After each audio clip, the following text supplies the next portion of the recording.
Bismillahirrahmanirrahim. Assalamualaikum warahmatullahi wabarakatuh. Perkenalkan, nama saya Anissa. Saya berasal dari Kabupaten Serang.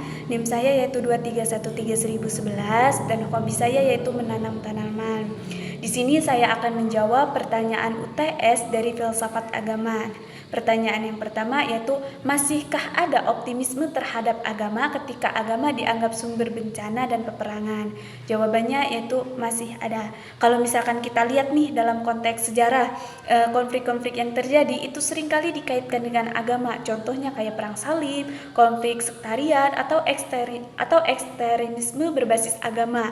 Padahal pada hakikatnya agama itu bukan penyebab utama dari konflik dan peperangan yang terjadi, tapi lebih ke faktor politik, sosial, ekonomi, kekuasaan, atau kesalahpahaman terhadap ajaran agama itu sendiri yang seringkali menjadi akar dari permasalahan yang terjadi. Nah, sementara agama itu hanya dijadikan alat untuk pembenarannya saja. Selain itu, agama juga kan menjadi sumber nilai moral yang mengajarkan kasih sayang, keadilan, persaudaraan, kedamaian. Bahkan banyak juga tokoh agama yang justru berperan dalam menciptakan perdamaian serta membangun kerjasama antar umat manusia. Jadi menurut saya optimisme terhadap agama itu masih ada, karena agama itu bukan sumber bencana, melainkan kekuatan yang dapat membawa kedamaian dan harmoni jika kita dapat memahami dan mengamalkannya dengan baik dan benar. Lalu pertanyaan yang kedua itu, apa yang Anda pahami dengan filsafat agama? Nah, filsafat agama itu cabang filsafat yang mempertanyakan dan merenungkan konsep-konsep dasar agama.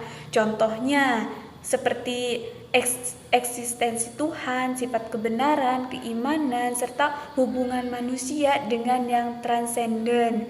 Nah, dalam filsafat agama juga ajaran-ajaran agama itu nggak hanya diterima begitu saja atau nggak diterima secara mentah-mentah, tetapi akan dianalisis dengan menggunakan logika, argumen rasional, serta pendekatan filosofi untuk memahami makna dari agama itu sendiri secara lebih mendalamnya lagi.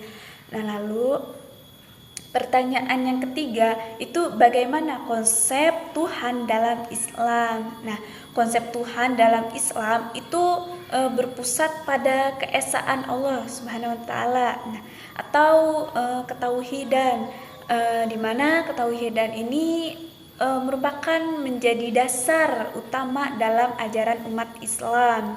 Nah, dalam di mana konsep-konsep Tuhan menurut Islam juga itu ada beberapa aspek. Yang pertama itu tauhid, di mana Islam itu menegaskan bahwa Allah itu esa, tidak beranak, tidak diperanakan, dan tidak ada sesuatu yang setara dengannya, sebagaimana yang sudah ditegaskan dalam Quran surat Al-Ikhlas ayat 1-4. Lalu yang kedua yaitu melalui Asmaul Husna.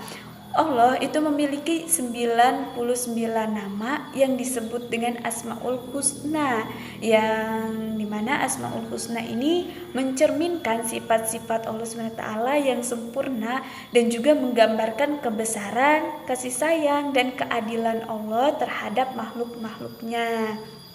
Lalu yang ketiga itu Allah sebagai pencipta dan pemelihara alam semesta. Nah, Allah itu merupakan satu-satunya pencipta dan pengatur alam semesta, yang dimana hal tersebut itu sudah dijelaskan dalam Quran surat Al-Baqarah ayat 255. Lalu yang keempat itu, Allah dekat tetapi tidak serupa dengan makhluknya. Nah, kedekatan Allah, maksud dari kedekatan Allah dengan manusia tetapi tidak serupa dengan makhluknya itu kedekatan yang bersifat spiritual, bukan dalam bentuk fisik. Karena dalam Islam Allah itu tidak bisa disamakan dengan makhluknya. Lalu yang terakhir yaitu yang kelima, itu Allah sebagai satu-satunya yang berhak disembah. Nah, dimana hanya Allah lah yang berhak disembah dan dimohon pertolongan, sebagaimana yang sudah dijelaskan dan ditegaskan dalam Quran surat Al-Fatihah ayat 5. Mungkin itu saja yang bisa saya sampaikan, kurang lebihnya mohon maaf. Wassalamualaikum warahmatullahi wabarakatuh.